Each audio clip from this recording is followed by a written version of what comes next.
Picking up the pieces after another Cardinals L. Johnny, it's been far too damn long since a victory Monday. Yeah, and now we've got a must-win on Sunday. Can Kyler Murray and this offense get its act together ahead of the Seahawks at home? PHNX Cardinals starts now.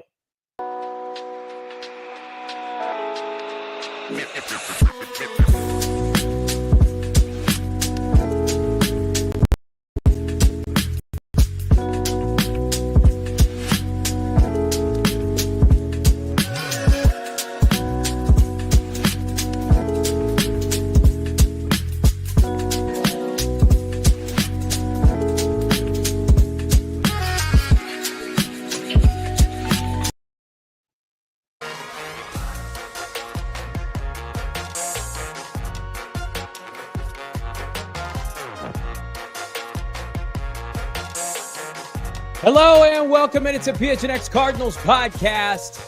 Loser Monday? I don't think so. We're going to get into all of it live from Studio K, presented by our friends at Circle K. I'm Johnny Venerable. He's my co-host, Brack. Damon, Dawg, producer extraordinaire, behind the mic. Drop us a like here on a football Monday. Cardinals picking up the pieces. Where do they go from here? Brack, this show presented by our friends at Bet365. Download the app today. Use the bonus code PHNX365 when you sign up. Find out why, whatever the moment. It's never ordinary with Bet365. And again, we're going to hear from Jonathan Gannon. We're going to talk about what transpired in greater extent. Bo, I want to open it up and give you the platform. You called in fresh off your appearance at US Bank Stadium yesterday. You've had 24 hours to kind of process that loss. I mean, who are you putting on? The players, the coaches, JG, Petzing? I mean, who's the biggest kind of culprit for taking that L home yesterday? I will answer that question, but first, I do want to acknowledge the new family members that we have. Thanks to our Die Hard membership sale, $36 gets you a Die Hard membership right now. How about it's me, JD?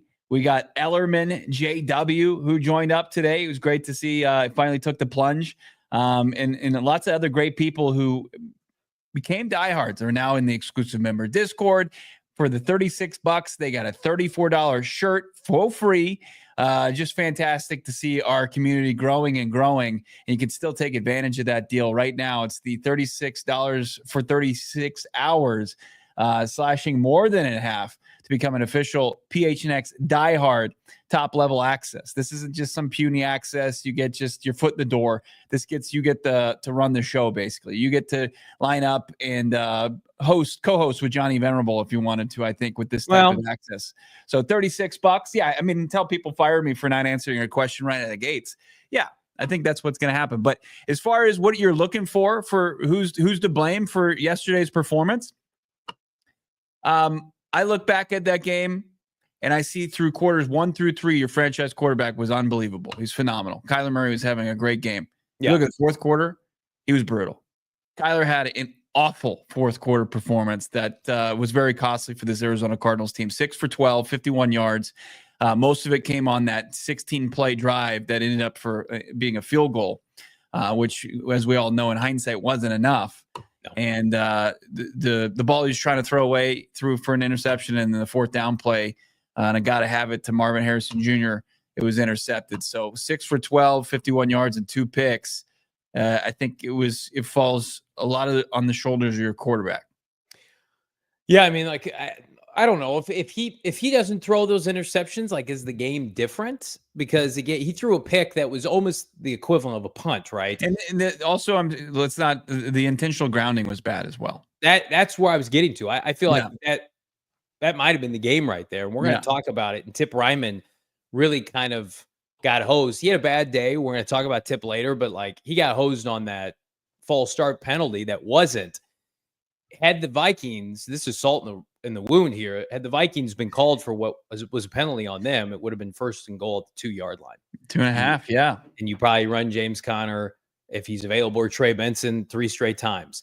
I feel like right now, it's hard for me to put everything on K1, given the fact that he put them in position to win that game. Now, he didn't take over in the fourth quarter, and he had a brutal game in the fourth quarter. I put that out on Twitter. Everybody always comes after this podcast because we're not overly critical on Kyler Murray. and he is number 1 in the NFL in QBR, and he's being really efficient this year. I think the blame right now goes on the coaching staff, and I'll give it jointly to Jonathan Gannon and Drew Petzing. I didn't mind Gannon kicking the field goal. In hindsight, it probably would have been better off trying to score a touchdown, but it's hard for me with the way the offense was so poorly efficient in the red zone. I don't know if they would have gotten that touchdown on 4th and 4. If I had to guess, I would probably say no, they probably wouldn't have gotten it because they hadn't done it all game outside of the Marv touchdown. I put it on the coaching staff, and it's almost like a collective that at this point in the season, and I know the Vikings are a great defensive team, and we have stats to kind of back up how hard it's been for the Cardinals to play some of these elite defenses. Right now, the Cardinals are 16th offensively in points per game. Their defense is 11th. The offense is letting this team down. And while I point a finger at Drew Petzing, he's being enabled by Jonathan Gannon. Jonathan Gannon, and what's the biggest kind of critique of defensive head coaches, Bo? What are you laughing at? Damon's eating like a crouton. I think the loudest piece of bread I've ever heard. He's trying to do it politely, but I just hear you're making these great points, and then I'll hear like a crunch coming from behind the Mac over here. JG's a leader of men, but he's also go ahead, Damon. Damon, enjoy your toast. What I can move. We need some forward. levity today. It was just comical how loud it was. I can strive for a minute. Enjoy it. You probably haven't eaten all day. That poor man behind the camera has endured the worst sports season and the worst sports weekend between his Dolphins, Cardinals, and what's going on. This pales in comparison to what's going on with U of A football. The university, literally, figuratively, is on fire right now, retaining a gym teacher as their head coach of their football program. And then I heard, by the way, for U of A, didn't their coach come out, Damon, and say like, "Hey guys, you're gonna love this experience," and it's just stick with us. You're gonna love it. Oh my God.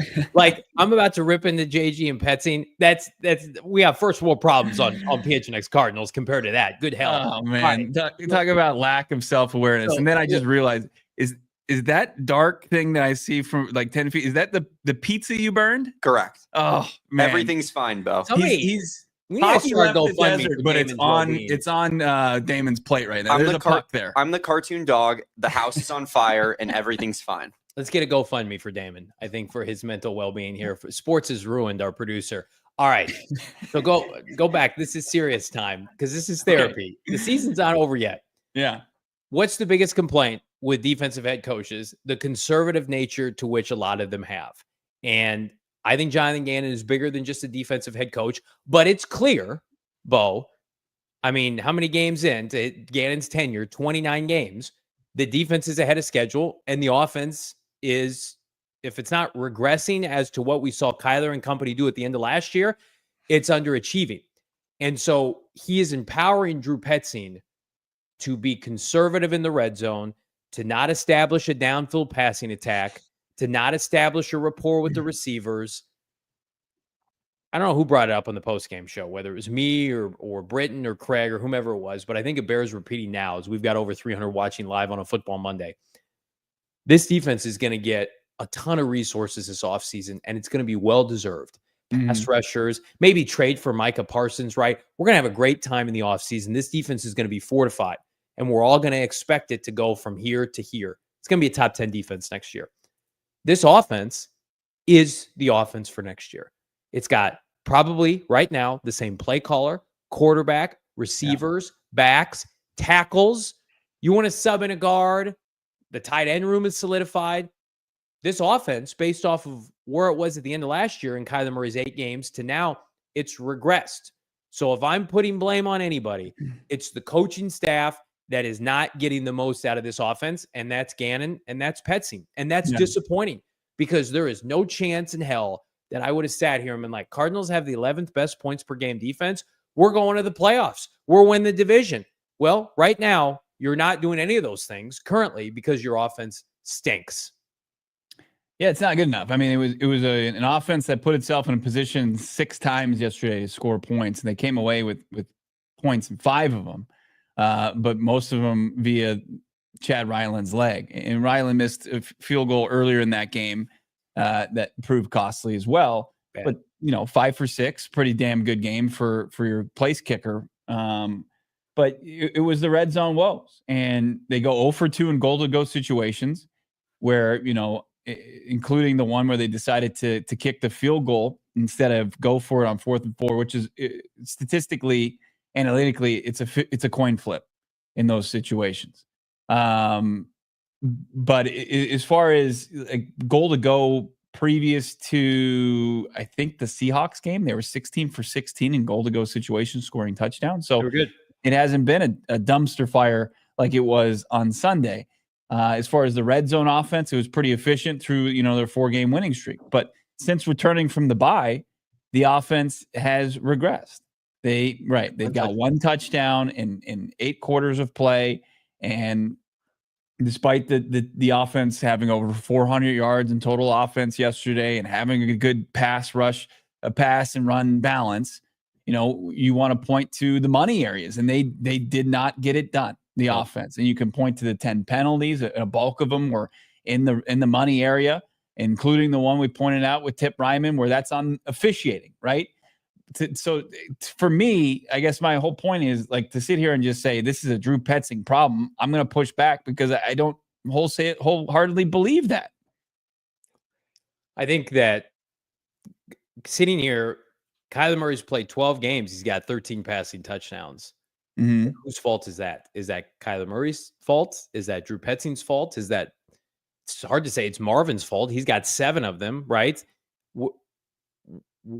Is this a byproduct? Are you doing like a pie chart of 30% Petzing, 30% Gannon, 30% K1, 10% the receivers? I can't believe, I homered all summer. Like if Kyler Murray plays a full season, he's going to break records in this offense because he had a 2-to-1 touchdown interception ratio at the end of last year, respectively, with Greg Dortch as his number 1 wide receiver. Mm-hmm. And you're inserting flipping Marv, and it looks hard. Everything looks hard. We beat that horse. I don't know what you do. I think that they're going to try to nickel and dime it for the rest of the year because that's the offensive identity. But I don't know if this gets fixed before the end of the year. There's a lot of people, including yourself, that want to pound the table as far as Kyler Murray's this prolific downfield passer. Where we've seen it one season. It was far more of a sample size of him being a prolific downfield passer than he's kind of been the last couple of seasons, where he's more of a guy that's going to take what the defense gives you guy. So like to sit there and say, hey, I know definitively like he's this guy that can push and drive the ball downfield. There's one season of data that says that. I don't know if that's fair. I feel like up until his injury, that's what we were made to believe. I don't know how much I include that 2022 year where everything went to hell with Cliff. Was a disaster. That was a disaster. I think you could say like post injury, but like Bo, even last year, he was completing deep balls to Rondale Moore. He was putting the ball on the money. Mm-hmm. There were play actions. Is it a separation issue with Marvin and the receivers? Like maybe. But the fact that like we're sitting here, they don't have a completion through the air, like true air yards of, I think it's over 50 yards. I mean, that's brutal for an offense that has, we're sitting here, the Niners are in shambles. The team is toast. Yeah. All their players are injured. Stafford played how many games without Puka and Cooper Kupp? Geno Smith's frauding his way to first in the NFC West. The Cardinals have had their offensive infrastructure sans 1 or 2 linemen all year. They have no excuse to be this kind of fledgling, whereas the defense has lost countless pieces and they keep ascending because the makeup of the DNA defensively is aces. Because where does it come from? The head coach and Nick Rallis. This offense right now, I'm not going to put it on the players, man. I know what Marvin did at Ohio State. Obviously, I know what Trey McBride and Michael Wilson can do. And I know what Kyler Murray can do at a high level. He can put up 20-plus touchdowns in like 8 or 9 games. Like Kyler Murray can have a 2-to-1. He can throw 2 touchdowns a game on average. He's not doing that. He's throwing like a touchdown a game. That come on now. I think backups can do that. Yeah, I mean, and look, the chat is crazy. That's crazy. People calling me a Petzing shill. You're not listening to what I'm saying. And people saying I'm killing Then Kyler. say it. Say it, Bo. I said Kyler was great through 3 quarters and then had a brutal performance in the 4th quarter. If you want to disagree with that, you're wrong. Like you're absolutely. He had a bad 4th quarter. There's did. no disputing that. Right? 6 for 12 and 2 picks, and then the intentional grounding, which was that was a huge play. He would probably tell you he was bad. Yeah, absolutely. But like to sit here and just say this is all on Petzing. Petzing needs to go. Like that's the one thing I just don't understand. Like, what's your solution? What's your solution? Well, I don't have one today. That I don't have a new OC for us today. I don't think you can win in the NFL running this kind of offense throughout. Like to get to where the Cardinals want to be, I think this is a training wheel offense, and I also think Bo, like it doesn't support taking Marv 4th overall. Like this offense. Yeah. Like the offense plays a role for this team as a whole, as far as in keeping in sustaining drives. Like the defense has benefited from this offense, regardless if you want to give it credit. Like it doesn't benefit it enough from it putting up the amount of points necessary, especially within the last couple of weeks, to win football games, to truly, but it's played complementary football to where this undermanned defense can stay fresh, can stay on the sideline and prepare for what it's about to go back out there for another defensive series. Like the establishing the run and controlling and moving the football down the field, like that plays a role into what they want to do. I think that this is growing pains to me. Like I don't envision this as Petzing is inadequate to the point where he can't do the job. I see this is a rhythm and timing offense that is slumping right now, is struggling right now.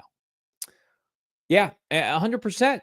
I don't disagree that that's what's happening. Like, and you've got 2 receivers that are your primary targets that have played in the NFL a year and a half, and Michael Wilson and Marvin Harrison Jr. But I push back on that. Like, why can Puka Nacua as a 5th rounder last year have 1,500 yards for Sean McVay? Like, we have this generational prospect, and he's I don't want to say limping to like 900 yards. Yeah, but he 5 of 12 yesterday. Mm-hmm. What? And that's preceding. Like, let me ask you a question. Because some of this stuff I don't feel like I got like refined answers from you yesterday, given the state of the post-game show. Mm-hmm. Like, do you think that like this situation with Marv and the disconnect and the fact that this isn't some productive high-flying offense, do you think it's weighing on the team? And do you think it's a big reason why the team is underachieved offensively? Because I do. I don't see it as weighing on the team, because I think where Marv has fallen short, I think Trey McBride has done a good job in picking up the slack as being that top receiver and moving the chains and putting the team, in a position to succeed. And then you also look at, Marvin Harrison Jr. throughout what we're viewing as struggles is 1 touchdown away from tying the Cardinals rookie record. And it's like not one to just kind of turn your nose up and just say it's another stat that's sad for Cardinals fans. No, I mean, it's Larry Fitzgerald, it's Anquan Bolton, it's some guys that are, some heavyweights in league history. So no, I think that, in Michael Wilson's hinted at the complexities, the nuances of playing the X receiver position and how tough it is, and how, life was easy. Like Marvin Harrison Jr. was playing college football, playing college football 25 on rookie difficulty or freshman difficulty. And then to get to the league, and then you go up against these teams, in week 13, where you think you've seen it all, and then you've got the Minnesota Vikings and a Brian Flores defense that disguises itself so well, and you think it's going to be man, and it's cover 3. It's not Purdue. It's not Purdue. Yeah, it's not Purdue that you can hang 66 points on and get some style points going into the CFP.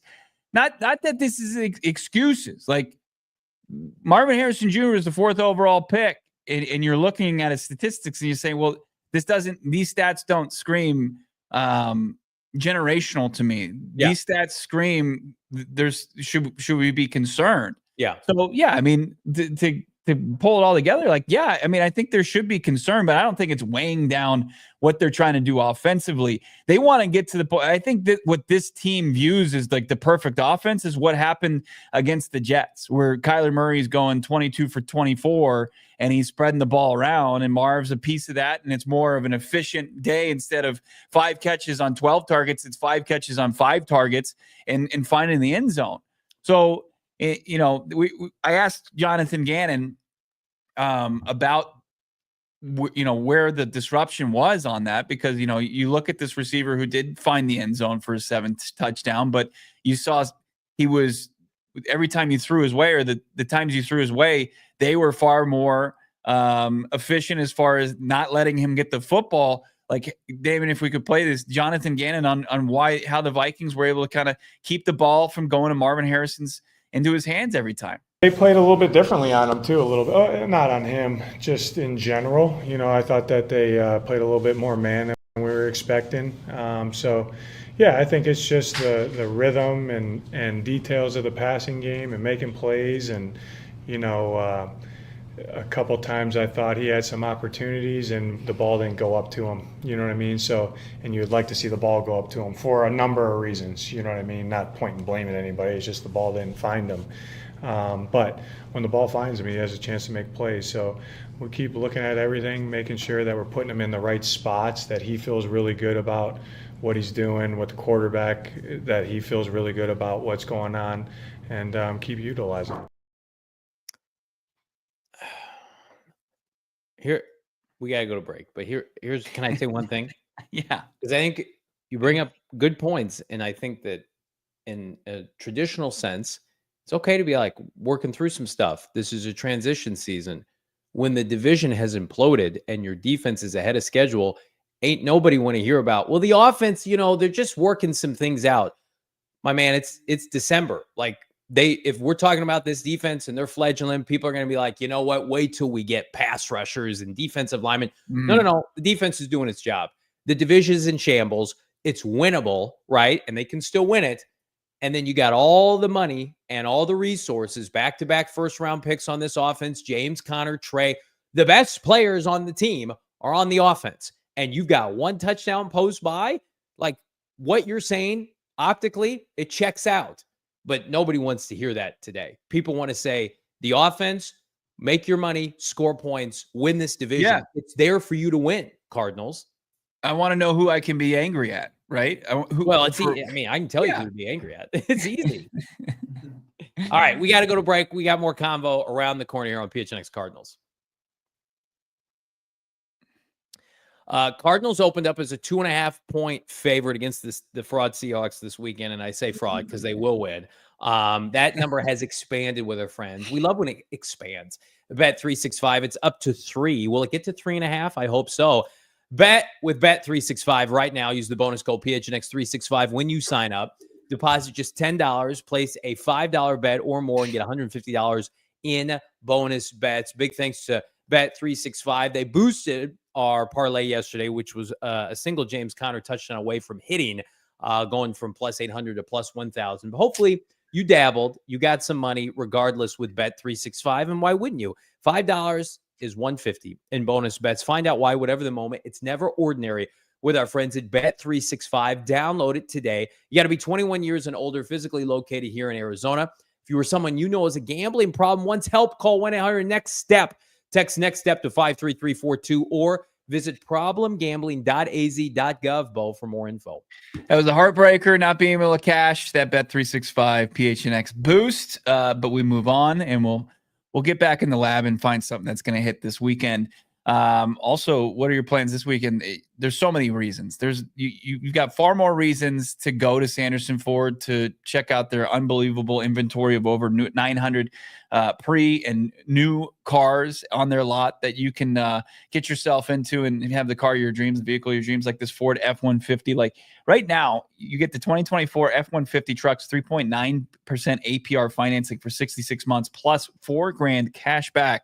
Also, similar savings on the 900 new and pre-owned vehicles on the lot. Plus, you get an additional $1,000 Amazon gift card on a Bronco, a Mach-E, Lightning, F-150, and Expedition on Black Friday, Saturday, and today, Monday. So go in and cash in right now better than any other dealership in town. And they thrive on their no hassle, no pressure, no nonsense sales approach. So if you're not in on it, if it's not a vehicle for you, they're just going to let you walk on and be on your merry way. But if there is something for you, there's so much to gain from it, including a $1,000 Amazon gift card that, man, you could just put right back towards family and friends during the holiday season. Check them out over at Sanderson Ford. Of course, it's through Ford financing. So check it out to get that 3.9 APR financing for 66 months on select vehicles. I'm going to make a request to everybody right now. If you have not become a diehard, this is the perfect time. $36 for the entire year, and you're getting a free shirt. Pick a PHNX Cardinals t-shirt out. Immediate follow by your boys here on social media. Mm-hmm. We're not buying follows. We're building a community here. We want you in the member Discord. Somebody's like, oh, I'm buying followers. No, that's not what we're doing. Become a diehard right now. Join the member Discord. We want you part of the community that came out yesterday to Gila, that's shopping right now up to 75% off. store.allcitynetwork.com. The more support we get from you guys, the more we're able to do with the Mina Kimes and the Baldies and the Michael Wilsons. We appreciate all of you. And so we know that this community means a lot, and we are very thankful. It means everything to Bo and Damon and I. So become a diehard if you are not a diehard already. We'll put the link in the description. Perfect time to load up on PHNX Sports, PHNX Cardinals. You loosely use the word fraud. Is that fair? Very cavalier with your use of the word. Well, sometimes, but like the Seahawks are super fraudulent. No doubt about it. No doubt about it. And I'll say this to people who are near and dear to my heart as far as the PHNX sports beats that aren't the Cardinals, PHNX Suns and D-backs and you who's on a run. They're all fraud. Where's this going? They want to have the most diehard signups during this, and like there's a bit of a competition. And I'm just like, nobody can do it better than PHNX Cardinals community. So you're not going to get a better deal than this. $36 for the year, and you get a $34 shirt for free. I mean, that's the best deal of the season right there. And you get to join the exclusive member Discord. You get so many different perks. You get to open up and unlock every single article from Craig Morgan and all our great, really talented writers. So don't let those other beats like be fraudulent saying, hey, we're going to get We're the best. Yes. Nuts. No one beats us. We're number one. All right, let's talk more Cardinal football here. I felt like you wanted to unleash something you were holding back. No, I wanted to give you the floor because you didn't. I sped off for 2 hours yesterday on a post-game show. Listen, I want to be optimistic. I feel good about this season. Can we say that? Like that's a precursor. I feel good about this season. But I did make a point to Craig yesterday because Craig feels good about this season. I felt good about a lot of Cliff seasons when they were trending in the right direction. Mm-hmm. You got to finish this season strong, man. You can't wet the bed. You can't pee your pants at the end of this year. Like, you can't finish 7-10, bro. Yeah. I don't know if you can finish 8-9. You're 6-4, and everybody's saying you're the favorite, win the division, it's there for you, and you don't win it, and you can't get 9 to 10, 11 wins. And if it's on the offense, that's an even bigger indictment. We all were ready to give this defense a pass. You were, Bo. I was. Look at the names on the roster. That defense was unbelievable yesterday. Sans the fourth quarter, and they were out of gas. Baron Browning played well, and Mac Wilson's flying around, and they're starting rookies everywhere. And I'm at Gila looking at Damon. I'm like, this is unbelievable. And the offense comes out and just wets the bed every red zone possession. That's what we're taking away from it. And that's unfortunate. So that you got to finish strong, Kyler Murray. You got to finish strong, Drew Petzing, because no one's a bigger Kyler Murray supporter than this podcast. I'm just going to say that right now. Nobody. But I can't defend the fact that in 2020, they were 6-3, didn't make the playoffs. In 2021, they were 9-1, didn't win the division. This year, they're 6-4, clear path to the postseason. If they fall apart, that's a thing that is associated with him. I can't deny that.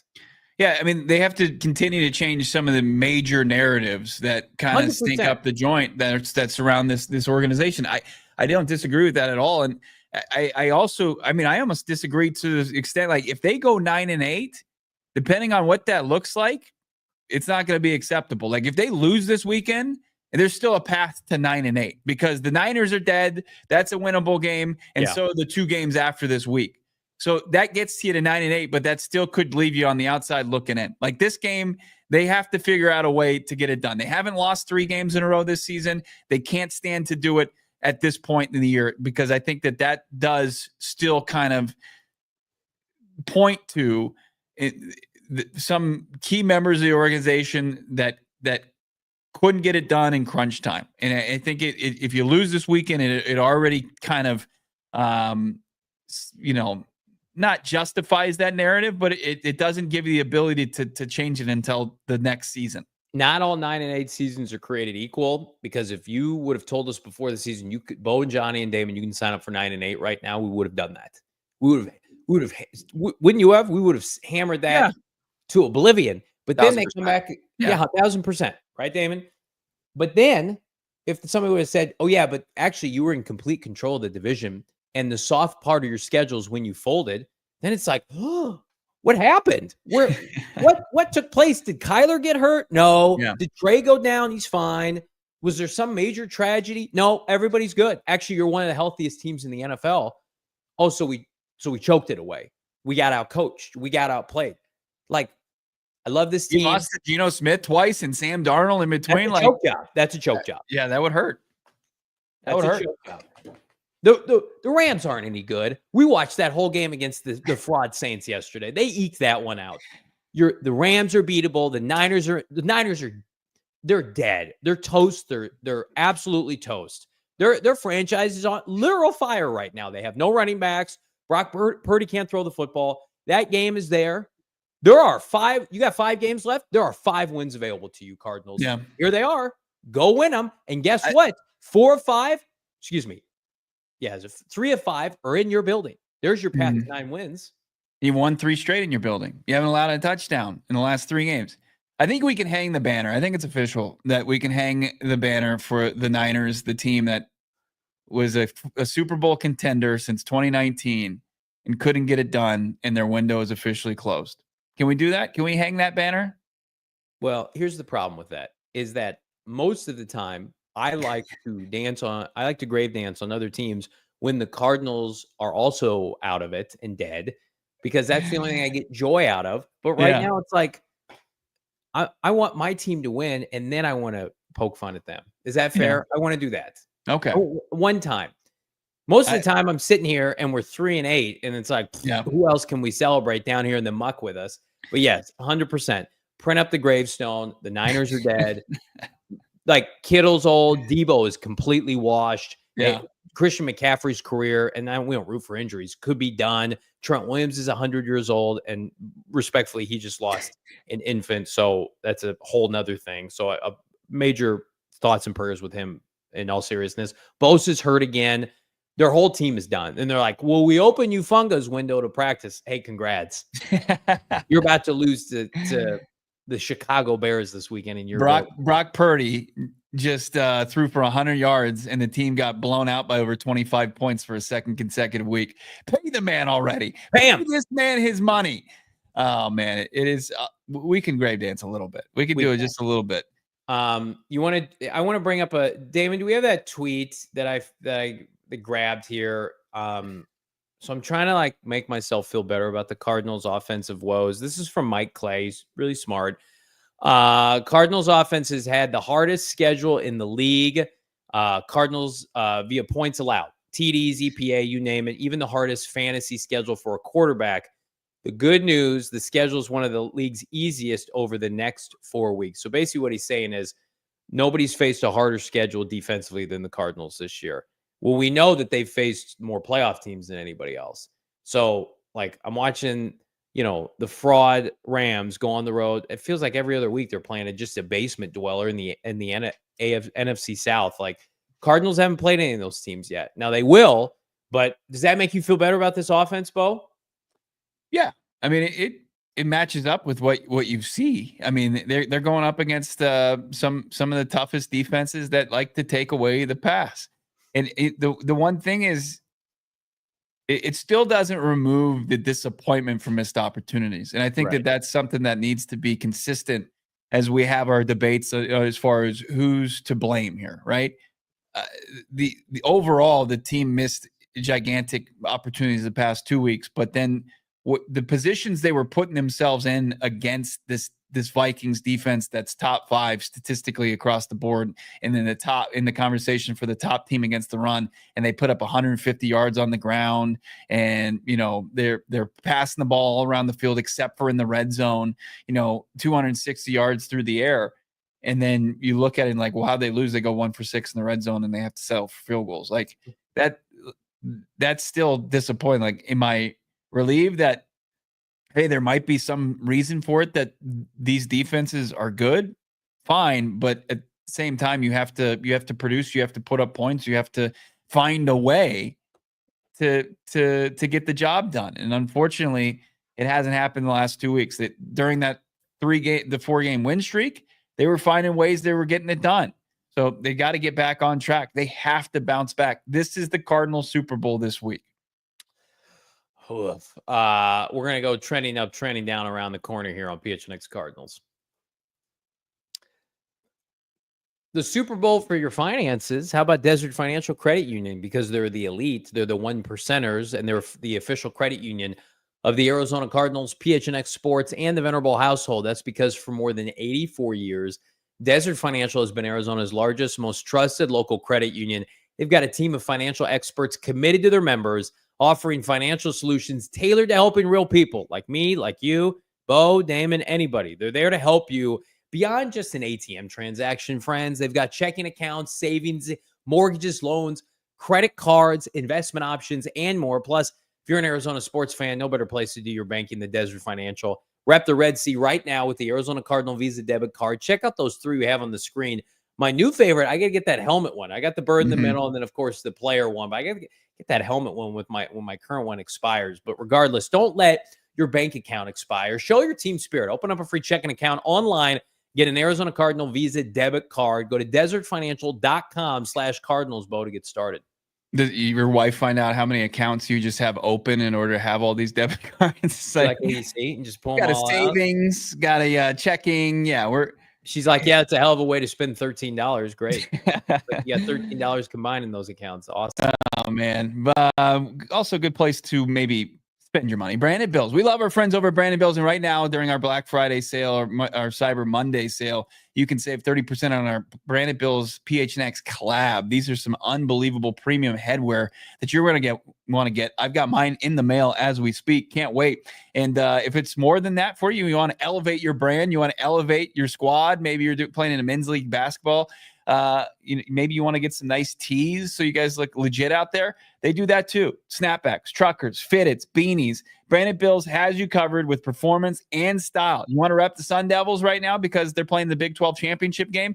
Get them as part of their campus collection. You want to be a sad boy? You want to be a U of A fan? You can do that also with the campus collection, Damon. I see you doing it. Yeah, look good. Well, you're sad and moping around. They got something for everyone. It's a local company in Mesa, Arizona, but it is worldwide. Head to brandedbills.com. Use the code PHNX for 20% off your first order. That's brandedbills.com, code PHNX for 20% off, elevating your brand with your first order. We do it every week at this time. Look at those hats. I got the one on the right there. I just had to point it out. Such a sweet hat. Espo showed it to me in person. Looks so good. 30% off right now. The deals are unbelievable. I disagree. I like the middle one the best, and then it will be residing on my head probably the bulk of the 2025 year. That's fine. We can go to war over that. All right. You guys are sweet. You guys are cool.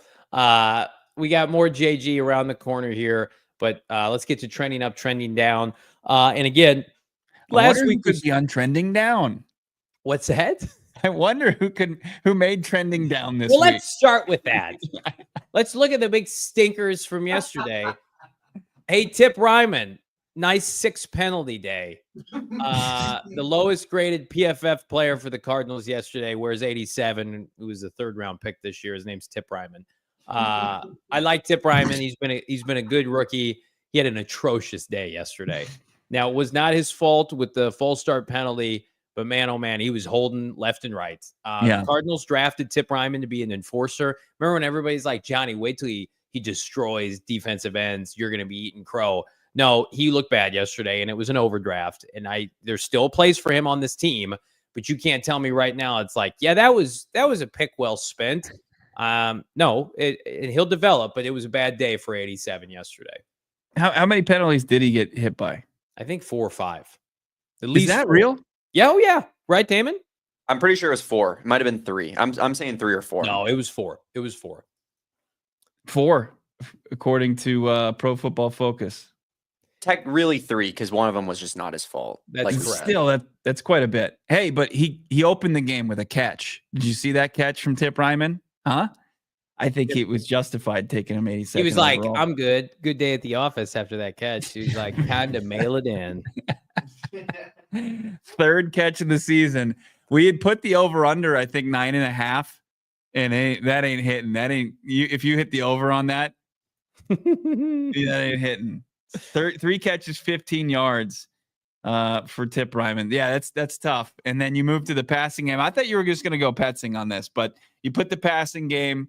The struggles continue as far as trying to get it going downfield. Overall, I mean, statistically, you'll look at it and say, hey, it was fine. But yeah, I mean, I think if you watch the game, you realize that there's still a lot to clean up. There's a disconnect that needs to be remedied here for the passing game in order to go where they want to go. They got to get back on track. It's got to resemble, what they had against the Dolphins and, what they got going against the Jets. If you're a detective, if you like to play a little Sherlock Holmes and like, murder mysteries and connecting the tea leaves, all 3 of these trending downs this week connect together. Tip Ryman was drafted by, to a greater extent, Drew Petzing as an ideology offensively of what they want to do. Well, then that brings us to the passing game this year, Brack. Kyler Murray has 2 multi-touchdown passing games this year. He has 1 300-yard passing game this year. They want to play a specific kind of football, which then I think you can pivot to. It is impacting their ability to close out this division, thus the NFC West odds. Like, it's funny, and I didn't do this on purpose. You look at this picture, and it's all impacting each other in a very specific way. The fundamentals of this team offensively are weighing them down. And Tip had a rough game, and we don't root for people to not play well in the Cardinal uniform. We only do that for opposing teams. But like, it's obvious. You took a guy that should not have been taken in the top 100. He is clearly your 3rd tight end, and you can't even play the style football you want to play right now. And you can't throw the ball downfield, and you don't have robust passing stats. If they end up losing the division, it's going to be because of what we just outlined on that slide. You can't convince me otherwise. Yeah. This week is so, it's so imperative that they get right and they win this game against the Seahawks. You just can't get swept by Seattle. Even with as bad as the last 2 weeks have gone, you can get it right back trending in the right direction. That final one, that NFC West chances this week. But as it stands right now, and we'd say, I kind of cautioned people on this last week because there's a real good chance that you were going to go on the road in a hostile environment and lose to a 9-2 team. That this road was going to be rockier, but it still could lead to where you want to go. I think it's hard to stomach that game though, based on how they lost it. Can you agree with that? Like, yeah, it makes you sick to your stomach. If you don't, it was there. If you're not disgusted. No, that's why I hate all of you, is because I can't even express that. Like, I have to put on my armor and go to war for. But there's a difference, and this is the point I'm trying to make. I'm not doing a good enough job.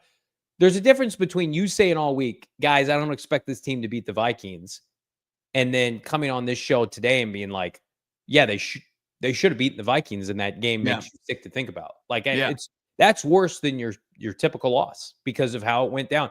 The Vikings losing that game and putting yourself in this, even though it was a very realistic chance, the opportunity was there. You were winning with 3 minutes left. 58 minutes. Yeah. And you've taken away any margin for error you could have had. It's all gone. Like, you can't stand the slip up anymore going forward. Let's look at trending up this week. And again, we give credit where credit's due. Although he left the game, Did he come back in? Sean Murphy-Bunting played his best game as a Cardinal yesterday, and the folks at PFF certainly think so. So I had a great over 90. Was solid in coverage. And the lapses in coverage down the stretch were not because of the cornerback group. The cornerback group in general, I thought, played really well. So kudos to Sean Murphy-Bunting. And then a couple front seven defenders. LJ Collier continues to have a good year, 2 sacks. Baron Browning, while he's still over in the sack column, had a big tackle for loss.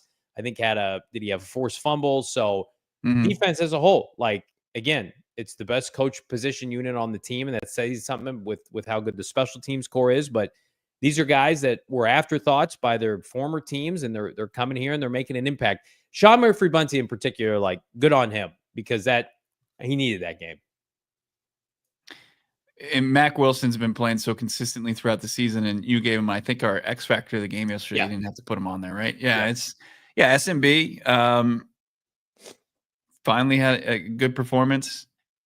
I agree with all 3 of those guys. That's his grade yesterday, not to interrupt you, 90.8, and was 84 in coverage and 90 and 92 in run defense. He had a great day. Yeah. It's good to see. I mean, if he can parlay yesterday's performance into the remainder of the season, I think it would do a lot as far as changing what the fan base feels about him. And there's a lot of upset Cardinals fans who thought they were going to get someone that was going to be able to be a veteran presence that would steady the defensive secondary, and they had to lean on a lot of young guys for a long time. And for Murphy-Bunting to have that game, it still stinks that there was plays that were being made, and give a lot of credit to Sam Darnold and Justin Jefferson just getting the job done, threading the needle on, I think, 2 passes standing out in my mind, downfield that not a lot of guys can make. But yeah, Sean Murphy-Bunting was not a part of the reason why they lost yesterday. Sick of My Job puts in the chat about the DPI that was called on Sean Murphy-Bunting against Justin Jefferson. I just need to get on my soapbox for a second. There is no call in football that pisses me off more than when you have a quarterback underthrows a pass, and the corner is just trying to play coverage and then accidentally runs into a receiver, and then that's a 45-yard pass. I think that was Justin Jefferson.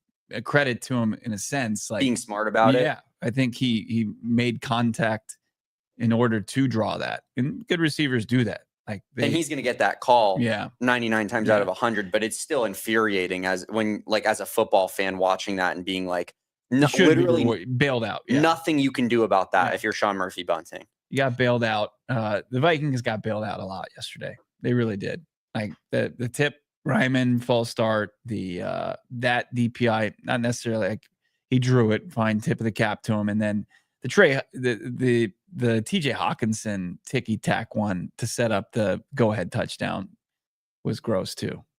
Can't win many games scoring 1 touchdown though. You're going to go in that environment. That the fans are going to dictate a lot of that. By the way, fans, this weekend do the same for the Cardinals. Dictate the temperature in the room at State Farm Stadium. We're going to get to your super chats here right around the corner here on PHNX Cardinals. But first, holiday season is here. Looking for that perfect gift, but don't know what to pull the trigger on. What about a phenomenal Saturday neon signage? And again, ASU, perfect time. Use the bonus code PHNX. You're going to get 10% off your order of $75, and then you're going to get a premium neon-themed sign. ASU, they've got U of A. You can stomach it right now. If you can power through to basketball season, although things aren't great there either. They've got LEDs that last up to 100,000 hours. So you'll be enjoying your sign for many years to come. Or maybe you like a college team that's not based here in Arizona. You do you. Check it out, SaturdayNeon.com. Again, PHNX is 10% off. I was perusing around it with my son. He's a big-time college fraud. He likes all the teams. He likes all the big names, Oregon, LSU. And so what's great is they're low voltage, so they don't get super hot. They're always safe to touch. And again, perfect for this holiday season. Check them out, SaturdayNeon.com. I can't wait to go to your house again soon and just see all the random college signs that you have up. Johnny's just randomly supporting Ole Miss, and he's got Boston that's what College. He does. He's like, you know what? I like that running back from Boise State. Should we just get some Boise State merch? like he's like Ashton Jeffrey, like somebody from my school, like they're cousins. I think we should get some of the merch. And I'm like, none of that's true, but yeah, sure. Yeah, I love the old. Yeah, he's my cousin. I Twice know him. removed. We're close. Yeah. He's part of my family. That's right. You guys gonna go to New York, lose to the Heisman. We got another watch party coming up here soon. It's not this weekend because we're going to be at the stadium, but we'll be back at Gila River Resorts and Casinos before you know it. Next one, how about against the Panthers? Come hang out with us. Big game for the Cardinals pre-post halftime show mix in there, food and drink specials, PHNX sports giveaways. You can RSVP for free at gophnx.com/events, merch giveaways, drink deals. Don't miss out on that. Plus so many other events that you're not, like our chicken and pickle. We got that going on December 14th. Don't miss on that either. So many things going on with our PHNX events staff. We want to be out there with all of you, hang out, talk about some Cards football and some other Valley sports. So come join us. We'll let you know. Check out the gophnx.com/events for all the insight as far as where we're going to be. Fired up for our events, fired up for everybody. Drop a like on this video. Before we get to super chats, Bo, you chatted with head coach Jonathan Gannon. Any other notables from yesterday, specifically about Marvin Harrison Jr.? Not so much Marvin Harrison Jr. There was a question about him and Kyler's rapport and what they're doing to work onto it. And I thought we got pretty much a stock answer. You know, they're always working to get better. So wasn't going to give it to you. I wanted to give some more insight as far as what he thought for Darius Robinson. Darius Robinson, when I talked to him in the locker room yesterday, was not happy with his performance, even though you saw the defense as a whole performed very well when D-Rob was on the field. I think he played 22 snaps. Gannon was pretty positive about him in the postgame, and then had some time to watch the tape with D-Rob, and this is his breakdown of Robinson's game. Yeah, I thought he did some good things. I thought he was disruptive. You know, he was his plan was it fell out how he wanted it to fall out. I think you know, he had a good learning experience. First time he's played in 3 months, you know what I mean? Got lathered up, made some plays, rushed some different people, played the run versus different people. So I think he'll take a big step forward as we keep moving on. But a learning experience. He's hard on himself, I feel like. Which is what you want, but he did some good in that game too. So, like Kyler, you know what I mean, wants some plays back, I'm sure, but he'll learn from it and grow. I know on LJ Collier's, I think, first sack, he took up like 2 human beings. So, biggest positive for D-Rob is defense played well, and he was a part of it, you know, even though it didn't show up on the stat sheet. I think you have to love it from the standpoint of he has a different standard for himself than everybody else does. Mm-hmm. So like you and I can watch it like, hey, look at the push he gets. Look what he did for LJ Collier. But the want to get better and perform at a higher level than that, like that's got to get you pretty excited as a Cardinals fan. I thought his best football at the end of the year for sure. The way that he talked about that made me think like that's a superstar type of player right there. I mean, he was pissed at himself. It's crazy. They did such a good job getting off the field in the first half. It's another one that's going to make you sick to your stomach when you think about how well they were doing it. Like they got 4 sacks on, most of them came on 3rd down. And you think about this defense, and one of the things that you saw far too often was offense's ability to stay on the field. Like we talked about what kind of impact could Darius Robinson make right away. And, you know, Geno Smith and the Seahawks offense marching down the field, getting the field goal to put that game in the hand or in the bag for that team at the time. They go 3 of 4 on 3rd down. Like Darius Robinson and the collection of guys who are already kind of locked into this defense, just that addition on 3rd down. I think he played 18 of his 22 snaps on 3rd down or in pass rush situations. So I think the defense is going to play well the rest of the year. Yeah. They've got too many young guys. Are they good? Dare we say good defense? It's the strength of the team, not the offense. The offense is what the defense used to be. It's like, hold on for dear life. This could be a disaster. Now the defense is like, save us, Nick Rallis. Because like now you have all these young players integrated where Max Melton is not a rookie, but subjective to he's played almost a full NFL season. Darius is only going to get better. Sean Murphy-Bunting maybe has turned a corner a little bit. Mac Wilson's a seamless addition. Zaven's playing well. And then, you look at somebody like Baron Browning, who was an afterthought of this podcast, has a little bit of a role. Now, do they still need that edge rusher? Traditional? Yes. The last drive of the game when they needed to pressure Sam Darnold, they couldn't do it. And that's where you need a Micah Parsons, you need a Hassan Reddick. Like we saw it yesterday. But that's not Nick Rollis's fault. That's not Jonathan Gannon's fault. Like you talk about we're all about doing more with less, or excuse me. More with less. That's what Nick Rollis does every Sunday. Whereas I think where people are critical of Drew Petzing is you have Marvin and Trey, and we like Michael Wilson a lot, and this offensive line looks good, and Kyler Murray, and you've got one touchdown, bro, in 2 games. So people like that's the criticism that comes with it. Sorry, in an offensive league, in a league that's the rules are tailored for you to succeed. The highest pressure rate of the season yesterday for the Cardinals, I think it was like 54. So things are clicking at the right time. You need the offense to play catch up, no doubt about that. And people who scoffed at our conversation last week where we were saying Nick Rollis is a future head coach and it's only going to benefit the Arizona Cardinals if the rest of the league doesn't catch up, like you're not going to be able to keep this hidden forever, especially when I start to see the names bandied about for the coaching carousel. He'll be gone at the latest in 2026. Yeah. Because they're about to have one of the best defenses in the NFL next year.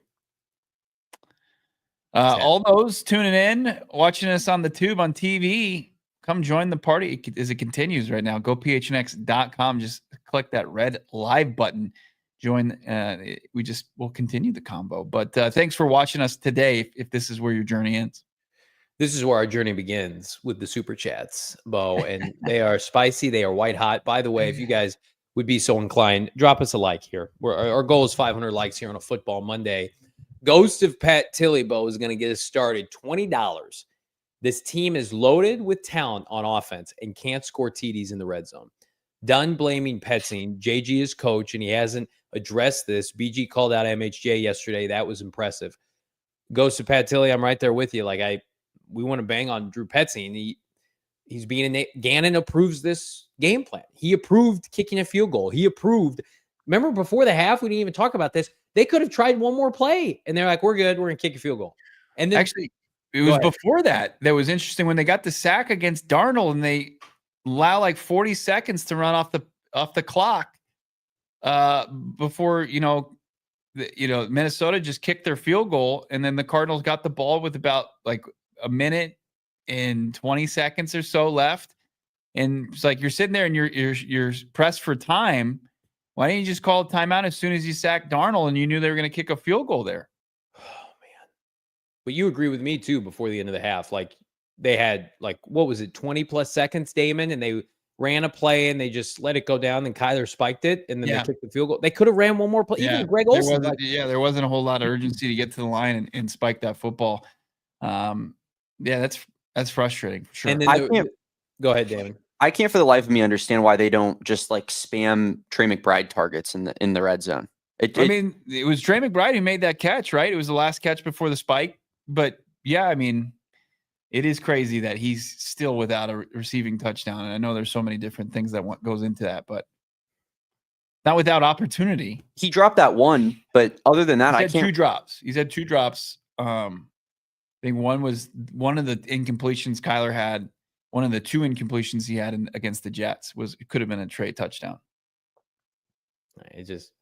They can't. And then he missed him twice.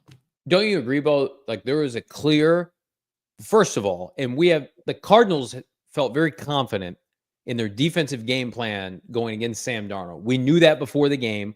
We knew they felt good about it, but it almost gave them a false sense of security where they said, we're just going to take what Brian Flores' defense is giving us, and field goals are going to get it done. Yeah. And it didn't. And it bit them in the ass yesterday. It's like they almost were like, our defense is going to play phenomenal football for 4 quarters. Sam Darnold's not beating us. What? And we're going to kick field goals. And that's how we're going to win this game. And it almost worked. But they scored the lone touchdown that they scored yesterday, you could hear a pin drop in US Bank Stadium. The Vikings couldn't get anything going offensive. Like they came out and they just couldn't do anything to start that half. And then out of nowhere, they just start dicing them up. They go down like offensive 60, coach 70 figured yards. it out. Yeah. And then, you force them to score a touchdown. They convert 4th and 6 to Jefferson. It's a loss. It's a loss that you got to take, and it's a tough one at this stage in the season. Lando, $9.99. Longtime Cards fan here from Minneapolis or Minnesota. Leaving that game was the most depressing thing I've ever gone through. Vikes fans chirping me all the way to my car. Hashtag we had in the bag. I feel this super chat to the core, to my soul. And Lando, I'm sorry, you deserve better, my friend. At least you got to watch an entertaining game. But I mean, I conditioned myself to do the thing where you're not supposed to do. I'm like, we got this game. We're good. I'm trying to put together the post-game show. I'm laughing it up with all of our friends at Gila.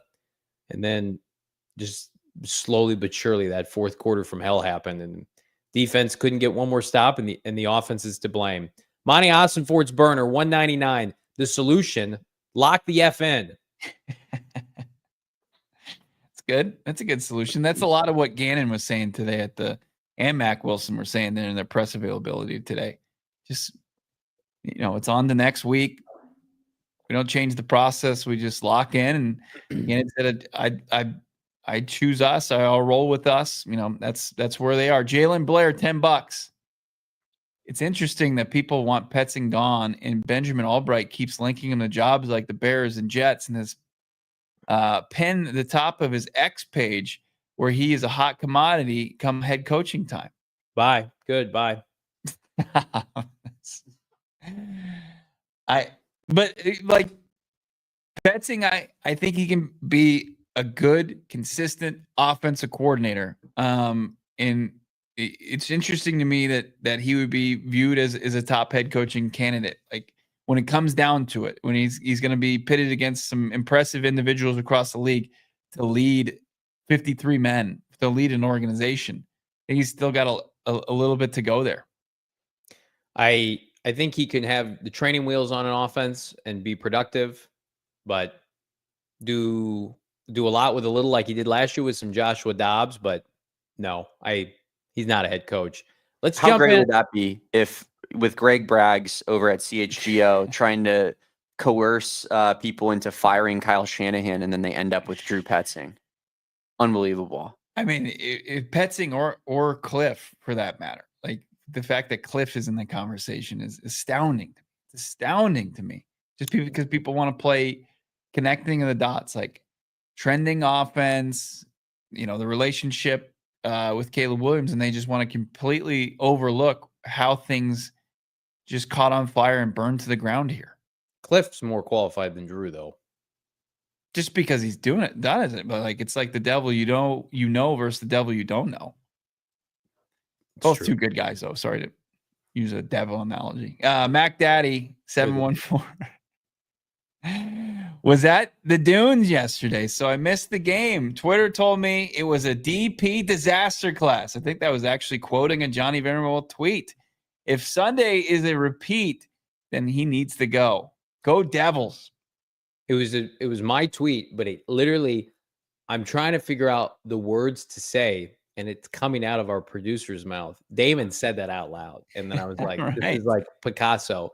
He yells, "This is a Drew Petzing disaster class," and That's because Damon's like in his forlong like poet stage. Like he's just his life is just in such dismay. Like he's just being able to articulate it through his art form, words and communication. Damon Allen Poe. That's what I call him. That was such a disaster of a drive after the fumble. After Aaron Jones's fumble. That's when you said it. Second drive of the game. That was when I said that. Let me do this QB draw with this screen and we're going to lose yards. It's like loser mentality in that red zone. Tyler almost made a really good play with that. If they didn't have the illegal man downfield, like it was an awful play. Yeah. It almost turned into something good. And then because it was such a poorly drawn up play, of course the guy's going to be downfield. Trevor, $199. It's time for a $230 million quarterback to show up. Must win. 100%. Put it on a t-shirt. I mean, I kept a little teasing it aggressive. yesterday. I'm like, Kyler Murray's got to finish this game. Let's go. We got to finish this game. I thought he was going to do it. I mean, we have not. Kyler Murray, the two things can be true. They need Kyler Murray based on the alternatives, right? And he can play like a top 5 to 10 quarterback. And also, he has not had his signature moment as a member of the Arizona Cardinals that has led this team to a division title, has led this team overcoming the odds, right? They limped to the finish line in 2021. Like, I want that for Kyler Murray. Bo, we want that for him. Damon, we want that for him. But, like, we can't, he's got to do it. We can't manifest it. The schedule is there for him to win and to win the division. He's got to go do it, Bill. It was a great, it's been a fantastic run for the most part this season, where a lot of the Kyler haters out there have been shut up by his play. And you got to get back on track. You're giving him the doors ajar for those guys last 2 weeks. Keep it going here. Zach chiming in with a bunch. Zach, thank you so much. Zach. We'll start with your $19.99. Very generous. Let me encourage you, actually, instead of giving us all these super chats, go get yourself a diehard membership, because you pretty much paid for one with your super chats, and we thank you for it. JV and Bo, thoughts on Marv after a 12-target game? Most of the fan base is calling him a bust and lazy and defending Kyler and Petzing. Can someone remind Petzing to use Marv with his strong A-dot route rather than his go route? I mean, he's not a bust. He's not a bust. He does not have, and this is not an opinion, like this, he is not a, like, hard, he's not a hard ass. He doesn't have the traditional, like, dog mentality. He's an introvert, and sometimes you can see it in the way that he plays. He doesn't play the game of football desperate like some guys do. Like, they're fighting for their job or their lunch pail mentality, and I hate that. But Bo, I mean, I think we both agree, like, you just want a little bit more from a route perspective. There's no yak. We saw it in glimpses against the Rams and the Dolphins, but it's kind of it disappears too much, and he's got to refine that, and I think he will.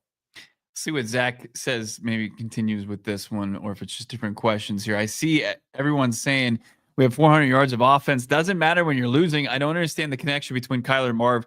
Is Kyler jealous of Marv about the attention he gets? No, I think Kyler likes Marv, and Kyler would like to be a part of the solution in unlocking Marv. As far as the Cardinals led that game the entire way until the go-ahead score with the minute 13 left. I don't know if you mean just overall 400 yards of offense and losing the game, or you getting 400 yards of the game because you're chasing points, because that wasn't the case. But Zach continues here, $9.99. Coaching staff will not target Marv more in upcoming games. They only do it when we complain for 1 week.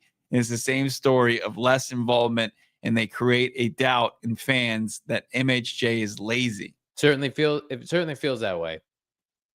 That, like, legitimately, it's like, oh, people are upset Marv hasn't been involved in a couple weeks. We got to spam him targets. No, like, that's what it feels like. Gannon's asked. You're giving us way too much credit. There's Tom no Pelissaro is asking Gannon before the game. He's like, he's been quiet. Gannon's like, he's gonna have a big game today, and he didn't have a catch until the end of the first half. And it's just like, I don't know. They need him. They're not good enough to not win without him, though. That's the thing. They understand that.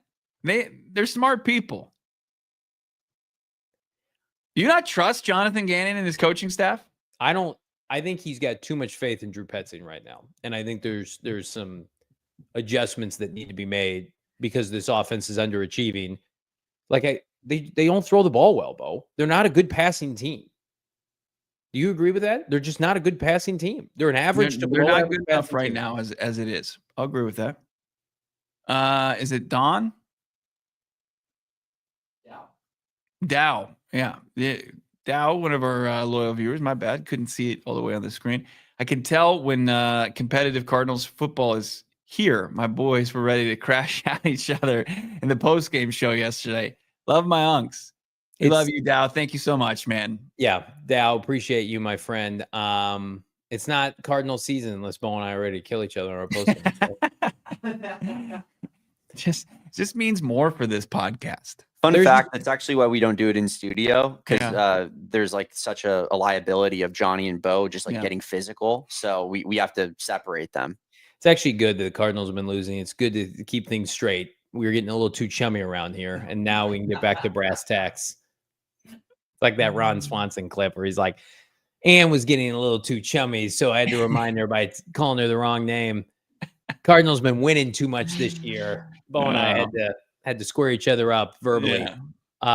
Chris Sturdy, 99-cent super sticker. Thank you, Chris. If you have a question, my guy, or a comment, put it in there. We'll read it. No problem. And then sick of my job. There we go. Chris saying, all hail the Arizona Cardinals. You like that? I love to see it. And then we got one more from our guy, sick of my job. I know it's not just me, but I want to see MSJ swag in the offseason. Hype vids. I thought the hype vids were really appropriate this offseason. Like everything I saw from Marv was unbelievable. So I'm like, where is that at? Like, how would you classify Marvin Harrison Jr.'s rookie season through 12 games? Fine. It's fine. Not a disaster. Yeah. He's probably going to finish with right around 1,000 yards and double-digit touchdowns. And for most teams, you're like, hell yeah, let's sign up for that. But I mean, you can't buy the poor kid's jersey. It's December. My son's like, jersey time for Christmas. I'm like, nah, bro. Just assume it'll never be available at this point. And then the optics of it, they're tough, man. He's a red zone player right now. Mm-hmm. I mean, for a team that can't, like him and Trey McBride are a complete player. Like they're a monster. You got Trey McBride who's just churning the yardage. He had another nearly 100-yard game. He's got 781 yards on the season. Trey McBride's got over 20 catches in his last 2 games. He's an absolute beast. You can't get him the ball in the red zone, and then Marvin Harrison Jr. just feels like he just catches touchdowns. Does it concern you at all? Like there's no like vertical synergy with Kyler and Marvin at all. Is that concerning? It happened really once, and I think it was in Miami where it was legit. Because the Rams game, that was a broken play. 2 broken plays. Yeah, this offense is broken. Let's get to the playoff races here. Check out this graphic. Cardinals 38% via NFL.com to not make the playoffs, win the division, because you're not making the playoffs when you lose to all the wild card teams: Vikings, Packers, Washington. Cardinals are not overcoming those 3 teams. Now, most people have the Cardinals favored to win the NFC West because most people assume they're going to win this weekend. Mm-hmm. And that's why, Bo, the season's on the line on Sunday. Yeah.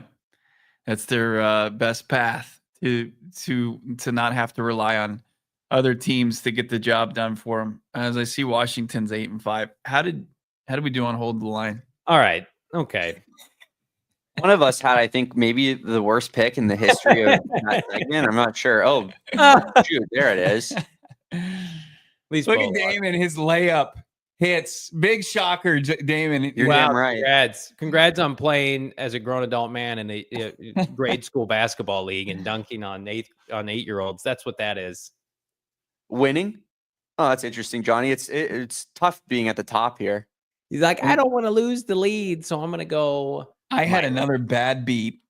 I had Anthony Richardson march the boys down the field for a game-winning drive. That hurt as the Colts beat the Patriots 25-24. Anthony Richardson and all 109 yards passing beat the Patriots. Yesterday was just the worst of all realities. It was just hell on earth watching the Cardinals blow that game and then subsequently watching the Seahawks win that game. I'm like, Damon, I'm in literal hell. This is just miserable. It was bad, Bo. Like usually, you're there to like kind of, talk Johnny off the ledge a little bit. Johnny was sitting there on his computer while I was packing up all the equipment, and we had the Rams game on TV. And every time the Rams would like get a first down, he'd be like, "Great!" And the Rams are going to win too. Just couldn't be a worse day. Could Derek Carr be more worthless? Hey, Derek, Your defense is playing well. You're atrocious at football. Kindly retire. Can't do anything right. Derek Carr. Derek Carr's like top 5 in QBR this year. The guy Oh just my doesn't throw like difficult passes whatsoever. He just check down Charlie. Yeah. We got Kirk Cousins out there throwing, I don't even know, like paper planes for pick 6. And then it was the softest, nothing on it throw right into the defender's hands. He's got Bijan Robinson. He's got Drake London, Kyle Pitts, and they can't win a football game. It's astounding. Told you the Bucs are making the playoffs. Yeah, they are. You want that schedule. That schedule was the most Pop Warner schedule remaining for anybody. Frustrating, man. Jalen Blair, $2 super chat. Here's an idea. Tell Petzing MHJ is a 6'4" tight end. We joked about maybe moving Marvin to tight end. Yeah. Replace Tip. Yeah, I think I said that on yesterday's show. You did. Like, yeah, if he was your 4th tight end, he'd probably generate a couple easy passing catches that he could probably do a little bit more than Tip. What do we got here, Michael? Yeah. I feel like this offense is missing a number 2 wide receiver that can take the top off a defense. There is no threat of the Cards throwing deep and is minimizing them. I thought Michael Wilson had a good game yesterday. I thought he had some good plays downfield. Kind of the one 30-yard, like both his catches were in traffic and had defenders draped on. You talk about being hungry for the football. Michael Wilson is that. Like he had that play in Buffalo where the ball goes through his arms. And it feels like he hasn't looked back. If you're sitting here, Michael, because you're not the only person that's mentioned this, if we have to have a conversation, I'm not saying you're wrong, about Cardinals needing a deep threat receiver, and the Cardinals took a possession receiver 4th overall, we got big flipping problems.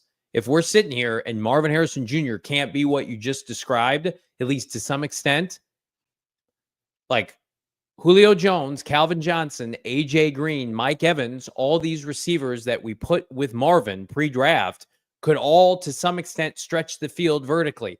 If that's not part of Marvin's game, that's a huge, huge problem. Now, is he like, Deshaun Jackson speedster? No, but like, I think your super chat emphasizes my frustration with this offense in general.